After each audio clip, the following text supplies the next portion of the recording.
Welcome to Transforming the Toddler Years, a Core 4 parenting podcast for conscious, cycle-breaking parents ready to turn toddler tantrums into teachable moments. Hi, I'm Cara Tyrrell, a lifetime lover of littles, mom to 2 grown and flown girls, and an early childhood educator. Through the show, I teach you my collaborative parenting methodology for nurturing your little human's mind, body, and spirit. Because how you connect and collaborate in the first 5 years is how you raise happy, healthy kids who grow into the best version of themselves and find true success in school and life. Welcome back, Toddler Tribe, to the show. Today, I'm going to tell you a story about a little boy and his fear of doing something, and really dive into the idea that we need to be supporting kids' efforts, not the outcomes. Often, especially with toddlers and preschoolers, when we know they're so close to be able to master something, or they've mastered it in the past, but for some reason today they're on the struggle bus around it, we speak to the outcome. You can do it. You've got this. I know you can do it. But in that moment, we're not speaking to the effort, and we're definitely not speaking to their emotions, their feelings around what's happening. Because in that moment, they don't feel like they can do it, and they don't feel like they've got it. And if we're being honest, they don't care, particularly, that we know they can do it. And neither should we. We want to instill in them a belief that they can do it. We want those I statements to come from deep within the well of their growing emotional sense of who they are. I am someone who tries hard things. Sometimes it works, sometimes it doesn't, but I am someone who can learn new skills. All right, so Davey comes in and out of this podcast. He's one of my favorite models because he's such a highly emotional kid, and he's a boy. And I love both of those things in combination. I want to celebrate all the highly emotional boys out there in the world. And I want to hold space for them and lift them up and cheer them while teaching them that honoring their feelings while they're doing something that feels hard or scary is important. Okay, so here's what happened. He came over to my house, and I have a tree house. This is not like a really cute, low to the ground, tree house. This is a tree house. My husband, the contractor, and my daughter, when she was a teenager, they built it together. I don't know how high it is. If I had to guess, I'm going to say 30 feet in the air. It's high in a very sturdy tree. I mean, this guy builds things for a living, right? Built this beautiful structure up there. And once you're up there, the trap door shuts and you're totally safe. But it's the getting up there that is very scary. Vulnerability, truth time, I won't go. I don't do it. You have never, ever once caught me in that treehouse. I loved watching my children enjoy it.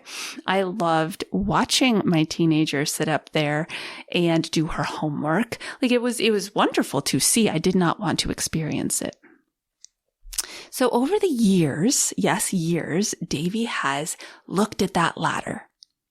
And at 3 years old, terrified. I wouldn't have let him do it at that age anyway. At 4 years old, did like 2 rungs on the bottom and came back down. Okay.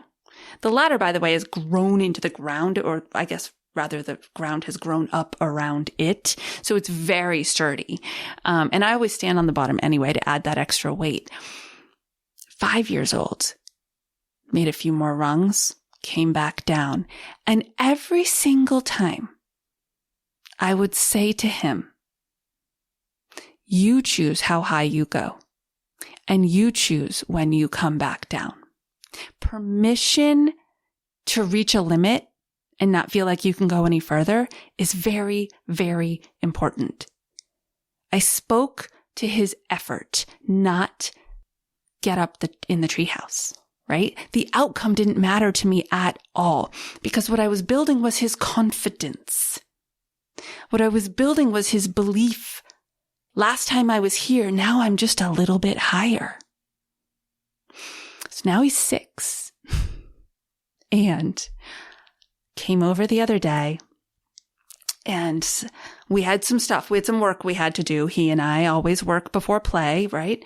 And he said, I'm going to make it up into that treehouse today.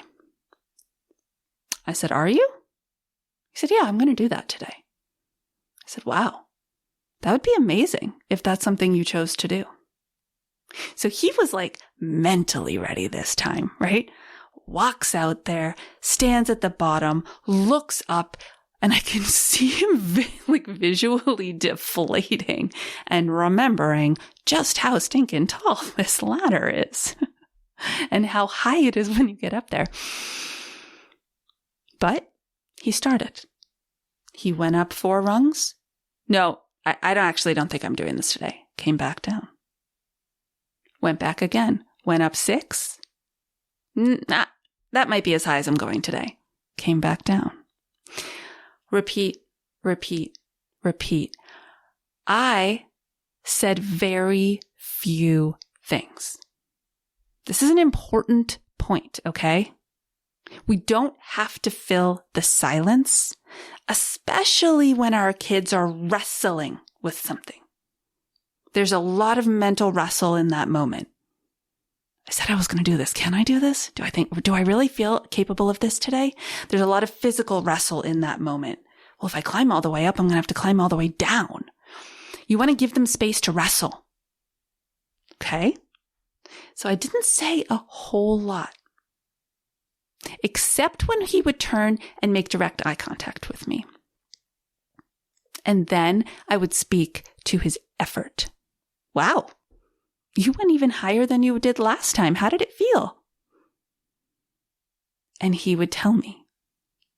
That's it. Back and forth, back and forth. I am very excited to tell you he did make it up.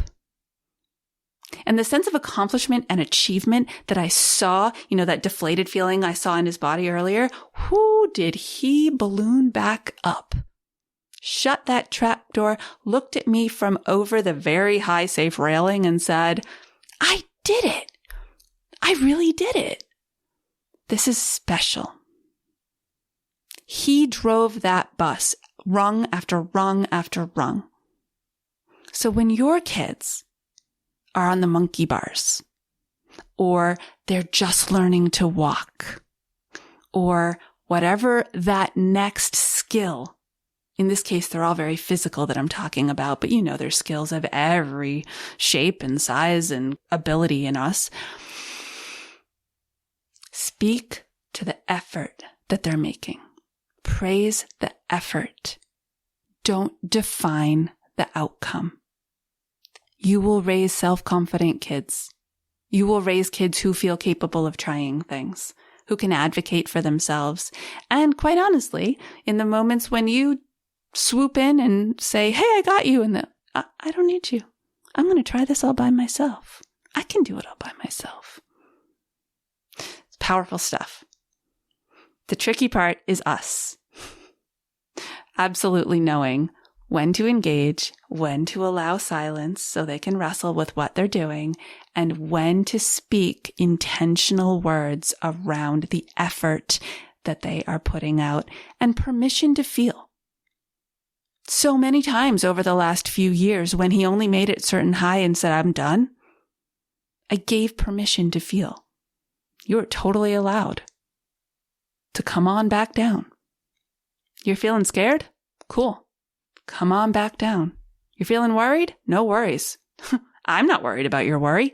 Come on back down. You are allowed to feel all the things until you're ready to feel that sense of accomplishment. Whew, all right. So, what are your kids working on? I'd love to know.